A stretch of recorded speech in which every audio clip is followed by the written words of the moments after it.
But there's some other things that people can do. I don't know if you saw the study a couple weeks ago, but a vast majority of millennials and Gen Zs couldn't use a paper map to save their life. I think this is a real problem. Right. You know, things go down, just GPS for any reason. GPS goes down. Nobody knows how to get anywhere. Right. I mean, and it's heavily hackable, the GPS system. And so say the map is? No. The GPS system, not the map, but the GPS system is heavily hackable. Yeah. And the Russians have already said that they've got directed energy weapons that they've tested on a satellite and shot it down to tell us that if we do something to them, they're going to take out our GPS system first. So all the millennials, they got the phone and they think that they can, in Gen Zers, they can go someplace.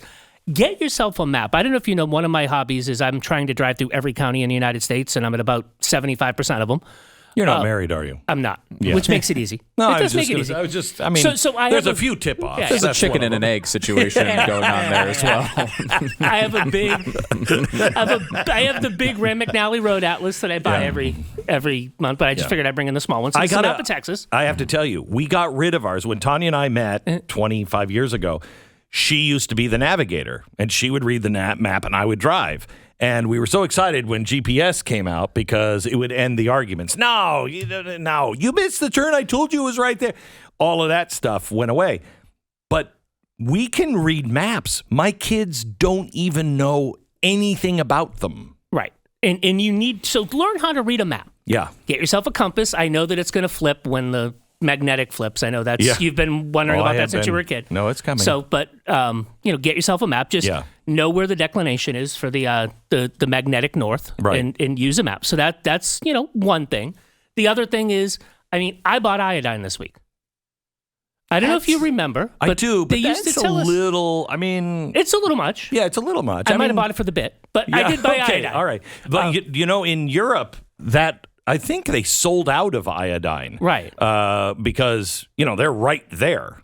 Right. And what iodine does is apparently the radioactive iodine will go into your thyroid. So if you have regular iodine in your thyroid, then the radioactive iodine can't go in, and that saves your system. That's the science How behind much of the that? iodine. Do you just take a swig of it? I don't know. You have to look online. I am not Dr. Rob. If we have I'm not Dr. Rob. That's that might be something you look up too, because along with a map, you may not have internet. Right. I'm just saying. Yeah, print these things out to have them. Then you should have a bug out bag. Maybe not this one. Okay. So for the bit, and I needed a bug out bag. This is the smallest bug out bag I've ever seen. This is basically for a Smurf. Yes, it is. I went online and I went to Amazon and I bought a bug out bag, and I looked at the bug out bag and it said it has 242 pieces in it. So I assumed that it would be somewhat big. Because it looks like a backpack, a big it looks backpack. Like a backpack, but a very, very small backpack. But it actually has stuff that you can use, right? Mm-hmm. It's got, it's got a shovel. If you were a Smurf and needed to dig a latrine pit, there's a Smurf-sized shovel. That's like a garden hoe. Yeah. That's not a in the shovel. Kit. That's a garden hoe. I would get a bigger kit. Yeah. I'm just saying. You're just saying. Yeah. This is the one. Unless you're, like I come from big-boned people. That's what, right. Everybody fat in my family used to say. We're big-boned people. No, we're not. We're fat. This is for very small-boned people. So this is why I thought it was going to be big. It said it came with an axe. Oh, wow. So this is the axe. What is that, like a dandelion axe? I think you can cut down some dandelions with. But that's about the size of about 2 fingers, by the way, the actual blade of the axe. Yeah, there are some things you can use. Those are very good. These Space are actually blankets. very good to have in the car. So this is actually going to go in my car. This is if you're caging any illegal immigrants. Yes. You're allowed to put the space blankets on. Or if your car gets out, or you want it, maybe it protects radiation. I don't know if the thin Mylar, I can't say Might it want to does. look that up, too, before the internet goes. Right. But, you've got these types of things. So this is how I know who's really prepared. Do you have food storage? I do. You do? How long? About 30 days, not a lot of time. Okay, that's better than most. Right. Okay. Do you have a go bag in your car or anything else? This was the start of it. That was the start of it. So it's a good start. It's a good start. You got to get one. Good start. Do you have a surgical kit? This is where it separates the men and the boys. This actually has string. It doesn't have a full surgical kit, but I could jerry rig it. I could fish. Yeah. You know what's crazy is it has string. It's got a fish you got a kit. broken leg. Give me that string. But that brings up we were all of an age where we probably were all Boy Scouts for a certain period of time. That was part of what we did. And I couldn't find it. I've moved like 3 times in the past 4 years. I have a 1972 Boy Scout field book, which is fantastic. Not the handbook. Yeah. It's a field book, and it's a survival manual. It teaches you, the other things like how to lash. Like, I don't think many millennials, I don't even know. Gen Somebody Z's, say to me, Stu, you're got to be like me. Hey, take on the lashing, will you? Yeah. What is it? No idea. Is what that you're whipping talking people? I don't know what. No, it's 10 how, lashes we making. It's how to build structures with wood in small trees. You take the things, like you look the bridge over the River Kwai. Like the Boy Scouts taught you how to build that. I don't want to live in that world.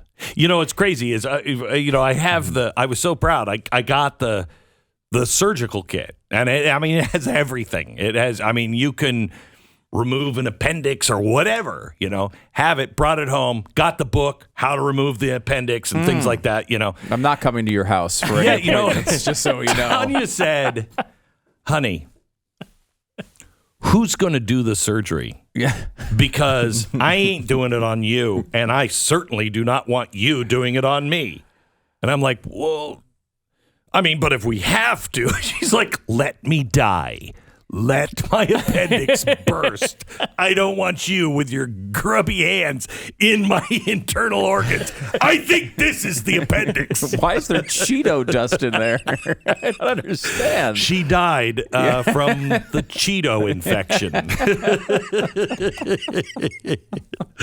I don't know. I feel like buying a surgical kit is how like the series Dexter starts. Where it doesn't end well. Now the problem is I have all of this stuff.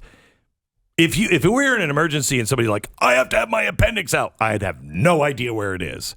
Okay, kids, everybody into the garage. Start going through those boxes. I know we have one here someplace. This happened in the documentary Spies Like Us, where they had to improvise an appendix removal. They were not able to do it either. So. Well, I figure the first person will die of appendicitis. It'll burst. Right. The second person will at least have the set. We'll know where it is. Right. Because we're like, that can't happen again. Let's make sure we all remember where the set is.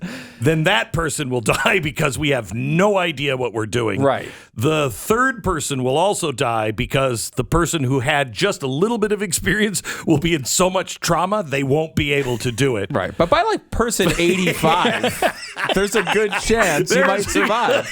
Exactly right. Rob, thank you so much for coming in. Now you feel prepared, right? Now you feel prepared.